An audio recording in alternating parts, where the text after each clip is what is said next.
Hello! I just wanted to come on here and make this video because I know a lot of teachers are having to move their classes online, and it's really stressful to try and plan an online morning meeting.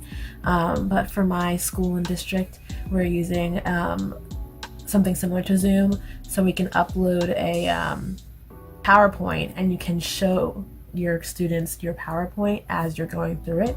So we're not losing the normalcy of morning meeting, but this is a really great tool that you can use. I've made it really simple so that you can kind of add your creativity where you want, and customize it where you want.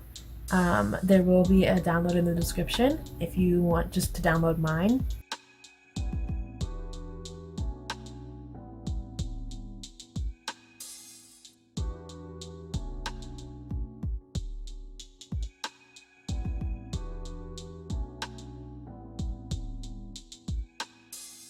And then you can just upload it to whatever you're using. If you're using Zoom, you can share your screen at the very least, and then they can be able to see what you're seeing. So yeah, this is just like a helpful tool for you guys. Keep working and keep going. Appreciate it.